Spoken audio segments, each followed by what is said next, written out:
j'ai suivi le débat, et ce que je peux vous dire, c'est que si on doit s'en tenir aux trois principaux objectifs des politiques publiques macroéconomiques, la croissance, le plein emploi et la lutte contre l'inflation. Si on doit s'en tenir à ça, ce qui s'est passé ce week-end avec cette déclaration du gouvernement, c'est l'exemple type de la mauvaise bonne idée. Très simplement. Parce que vous savez, si face à ces problématiques dont je viens de vous parler, qui sont le lot de tous les gouvernements, la solution c'était une décision par décret, ça se saurait depuis très longtemps. Hein. Si c'était ça la solution, tous les gouvernements du monde décideraient à un moment, bon écoutez, à partir d'aujourd'hui, la croissance à tel pourcent, les entreprises engagées, baisser les prix. Non, ça ne se passe pas comme ça. Autant le problème de fond, qui est celui de la vérité des prix, exigerait de la part du gouvernement, dans son rôle régulateur, d'aller au fond des choses, autant la décision telle que présentée ressemble plus à du populisme d'État. Et ça, moi malheureusement, en tant qu'économiste, je peux vous dire, il faut faire très attention. On peut jouer avec le droit comme on aime bien, nos histoires de constitution, on va à la cour, ne jouez pas avec l'économie. Parce que l'économie, on ne peut pas jouer avec, on ne peut pas tricher. Si vous n'avez pas de quoi payer votre loyer, vous ne l'avez pas. Vous ne l'avez pas, peut-être parce que vous n'avez pas travaillé. Si vous n'avez pas cet argent, vous ne l'avez pas. L'économie, on a quelquefois voulu jouer avec dans ce pays, avec la aérianisation, nous connaissons la suite, avec les pillages, le redressement productif, on n'a toujours pas réussi à le faire. Il ne faut pas jouer avec l'économie. Il faut faire très attention. On a un tissu économique et industriel très faible. On a un niveau d'investissement étranger très bas. On a une attractivité de l'espace économique qui est encore sujette à caution, qui nécessite encore beaucoup de travail. Faisons attention. Faisons nos polémiques politiciennes entre nous, mais ne jouons pas avec l'économie.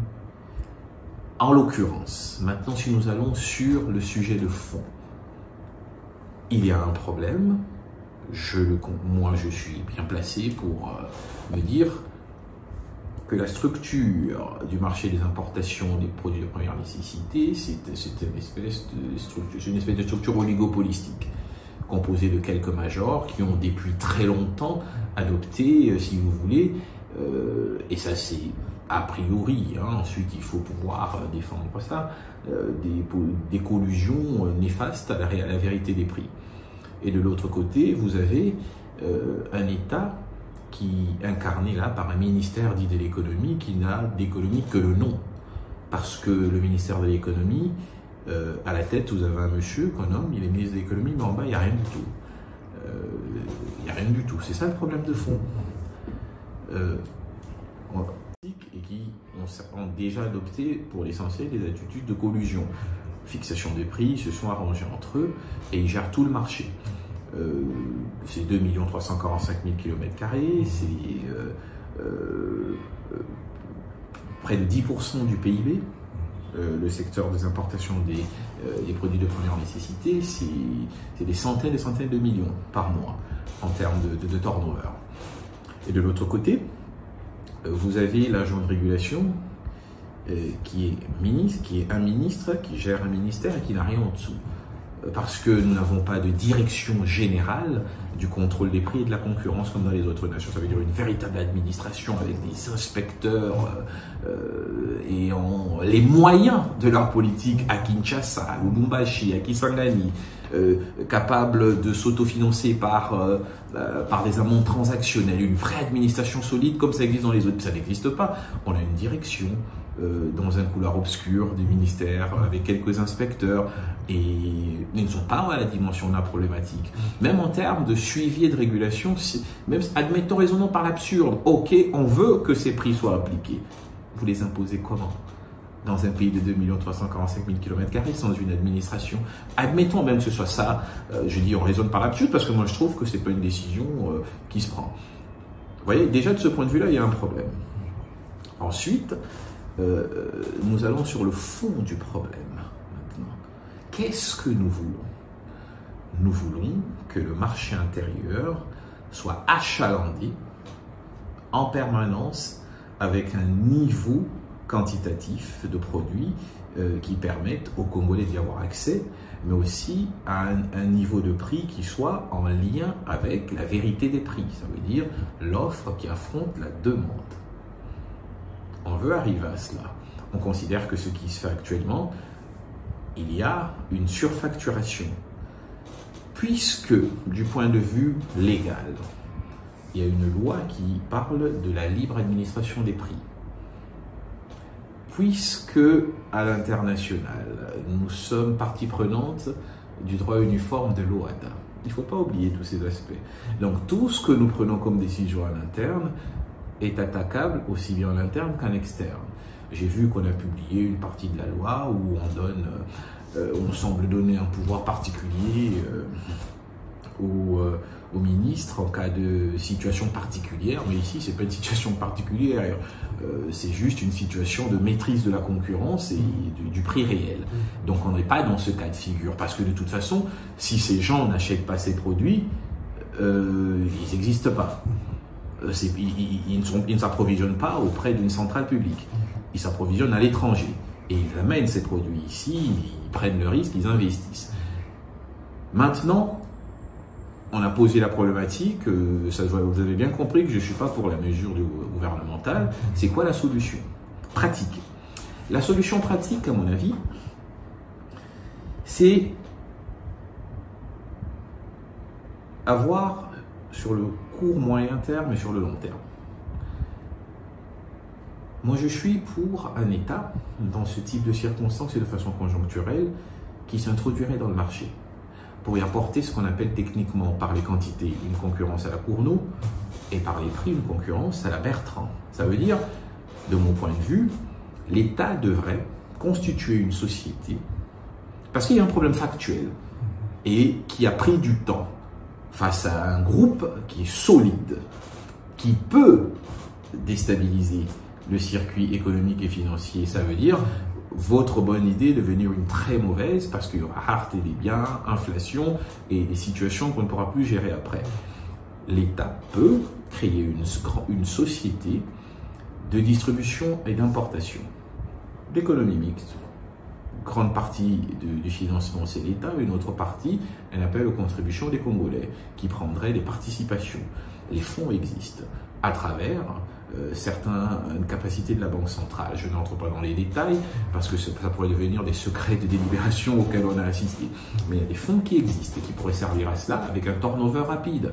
50 à 100 millions de dollars sont mobilisables. Une société d'État qui prendrait les contacts à travers des crédits export et import avec des pays en surproduction de viande, de poulet et autres. Il y en a plein, le Brésil, l'Argentine, même au sein de l'Union européenne. Vous voyez? Et cette société travaillerait sur la logistique intérieure pour la distribution de ces denrées à un prix qui deviendrait le benchmark. Et ça entraînerait une concurrence intérieure et en quantité, parce qu'il y aurait des quantités supplémentaires, et en prix, parce qu'il y aura un prix qui sera là pour entraîner le lissage des autres vers ce prix-là. Là, nous faisons de l'économie pratique, et c'est faisable. C'est tout à fait faisable. Il n'y a aucune imposition, l'État s'implique. Mais cette même société travaillerait sur le moyen terme, sur la collecte, à travers une logistique à mobiliser, toujours par ces mêmes moyens. De toutes les productions qui existent déjà au niveau national, contrairement à ce qu'on pense, on a déjà un bon niveau de production nationale. Je ne sais pas si vous vous êtes déjà posé la question de savoir comment on fait pour manger des bitabés toute l'année dans ce pays. Vous pouvez imaginer la quantité qui existe, d'arachides, de toutes ces histoires, même de poissons qui meurent dans le fleuve et tout ça. Moi, je sais qu'à l'époque où nous étions au gouvernement, notamment avec le président du Sénat, qui était ministre de l'économie, il était à la tête d'un projet pour la création d'une société de production et de pêcherie nationale. Les travaux étaient avancés déjà et il faut ressusciter ce type de projet pour intégrer l'idée que je propose. Ça veut dire l'État s'implique pour 10 ans peut-être, quitte à se désengager après, avec financement public et financement privé à travers des prises de participation des banques, des sociétés comme le FPI, comme la CNSS. Vous voyez le type de montage qu'on avait imaginé pour créer Congo Airways. On peut faire la même chose pour une société de distribution et d'importation, comme solution factuelle pour créer un benchmarking, c'est-à-dire un prix de référence sur lequel pourrait s'aligner le reste des importateurs sans intervention autoritaire et discrétionnaire de l'État, parce que ça ne marche pas. On arrive à faire ça, on peut lisser les prix au niveau voulu par l'État et combattre ainsi ces phénomènes qui ont été dénoncés par le rapport MENA également et qui démontrent effectivement que cette collusion, bien que malsaine, en réalité ne repose que sur la réalité de l'économie. Le rôle des entrepreneurs, c'est de faire des profits. Et s'il n'y a pas une réglementation, une capacité de les contraindre, on ne peut pas combattre la nature du capitalisme qui est de faire de plus en plus de profits. Égal dit, vous l'avez dit tout à l'heure, une société qui s'appelle Égal dit, eux ils peuvent aller jusqu'à 6. Mais qu'ils le fassent. Et ça revient à l'idée que j'ai proposée. Qu'ils le fassent, quitte à être appuyé ou subventionné par l'État. Mais bon, quand on sait à qui appartient cette entreprise, on se demande si un tel montage sera possible. Et pourtant, s'ils ont les créneaux extérieurs pour permettre un achalandage national à ces prix-là, ils devraient être encouragés. Ça va apporter, comme je l'ai dit, une concurrence à la Bertrand, une concurrence à la Cournot. Les spécialistes de microéconomie savent de quoi je parle.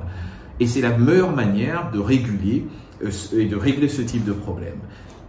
On ne décrète pas les prix. Ça n'existe nulle part au monde.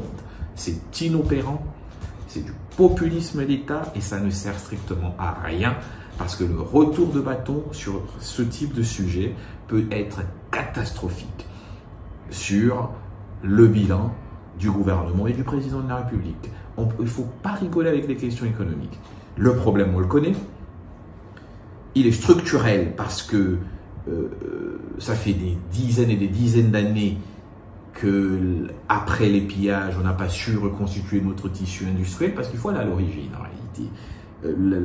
L'ardoise des importations des biens de première nécessité a augmenté après le pillage parce que on s'est tourné vers les importations. Et quelques malins ont bien compris que c'est un secteur qu'il fallait prendre tout de suite. Ils ont même travaillé pour qu'il n'y ait pas l'émergence d'une industrie locale de substitution des produits importés, même de base, comme des boîtes de tomates et autres. Et cette mafia économique, si on peut l'appeler comme ça, est devenue la partie la plus substantielle de l'économie du commerce en République démocratique du Congo. Donc, régler ce problème, ça ne se réglera pas par décret. Il faut utiliser les mêmes mécanismes que eux, les mécanismes économiques, pour travailler sur un lissage des prix et leur abaissement vers le bas. Mais tout ce qui se fait de manière populiste, par des annonces spectaculaires, en économie, ça ne marche pas. Vous savez, on s'est réveillé un matin ici, des gens ont essayé de jouer avec l'économie en disant que le dollar était passé de 2000 à 1500 et les gens se sont fait escroquer. On ne joue pas avec l'économie. L'économie, c'est un organisme, c'est comme on ne peut pas tricher. Quand vous avez soif, vous devez boire. C'est ça l'économie. On ne peut pas tricher avec l'économie. L'économie, c'est le réel et les paramètres sont là. C'est qu'il y a une structure oligopolistique. La solution, c'est de leur apporter une concurrence. L'État peut considérer cela comme un problème et intervenir. La politique fiscale, dans ce cas d'espèce, ne marchera pas. Parce que certains ont argumenté sur certaines taxes que ça ne marchera pas. Parce que si vous prenez techniquement le lien de causalité entre politique fiscale et les politiques de relance sur la demande ou sur l'offre, vous allez bien vous rendre compte que l'objectif qui est poursuivi dans ce type de situation, ce n'est pas la baisse des prix, c'est la baisse des coûts et l'emploi, et la création d'emplois par les entreprises. Le prix étant toujours lié à la perception subjective que l'entreprise fait du bénéfice qu'il a à avoir quant à l'offre et à la demande. Donc directement, même si vous pensez vous débarrasser de certains impôts et taxes sur ces produits-là, il y aura toujours le problème de la bonne foi des entreprises. Souvenez-vous du problème qu'il y a eu en France avec Pierre Gattaz, qui a bénéficié de certaines subventions en tant que président du MEDEF, et ça n'a pas marché. Parce que le lien de causalité n'est pas évident. Ensuite, le problème principal qu'on a ici également, parlons de la politique fiscale mise au service de cet objectif-là, c'est qu'il faut faire attention à ce qu'on appelle techniquement les antagonismes de politique publique. Vous avez d'un côté des objectifs bien assignés par le gouvernement qui sont très clairs, c'est l'augmentation des recettes de l'État. Objectif primordial et c'est le cheval de bataille. Et de l'autre côté, vous prenez un secteur qui truste quasiment 10% du PIB et vous dites, vous voulez tout baisser là-bas. Comment est-ce qu'on tient? En pratique, comment est-ce qu'on tient? Une grosse partie des revenus douaniers, ça vient de tous ces conteneurs. Quand on baisse la douane, vous voyez, on va se retrouver dans une histoire du serpent qui se mord la queue. Parce que l'effet induit par ailleurs, que les gens attendent généralement de ce type de mesures, c'est quoi? C'est on baisse, les entreprises engagent, la consommation augmente, les consommations augmentent, donc la production augmente, donc on a plus de taxes, donc ce qu'on perd ici, on récupère ici. Mais dans une économie déstructurée comme la nôtre, cette chaîne de causalité économique va rencontrer ce qu'on appelle dans les analyses poussées de la nouvelle économie keynésienne des phénomènes de viscosité. Ça veut dire le lien d'automaticité ne se fait pas et fait face à des contraintes qui font que il n'y a pas la réponse attendue. Et on l'a vu pratiquement avec la question des produits pétroliers. Même lorsque ça baisse à l'international, même lorsqu'on fait des efforts internes, c'est la croix et la bannière. Arriver à obtenir la baisse, phénomène de viscosité. Et ça, c'est des réalités qu'il faut intégrer. Je signe, je persiste. 3 solutions. La création d'une entreprise publique d'économie mixte, capitaux de l'État, capitaux privés, pour importer, distribuer au niveau national, pour acheter au niveau national les productions et distribuer. Ça va baisser les prix à l'interne. Créer une direction générale de la concurrence et des prix au niveau du ministère de l'économie, outillé pour bien encadrer cette problématique. Troisième solution, troisième point, développer la production locale. Ça, c'est à plus long terme. C'est les 3 piliers qui sont les vraies solutions à cette question des prix intérieurs. Le reste,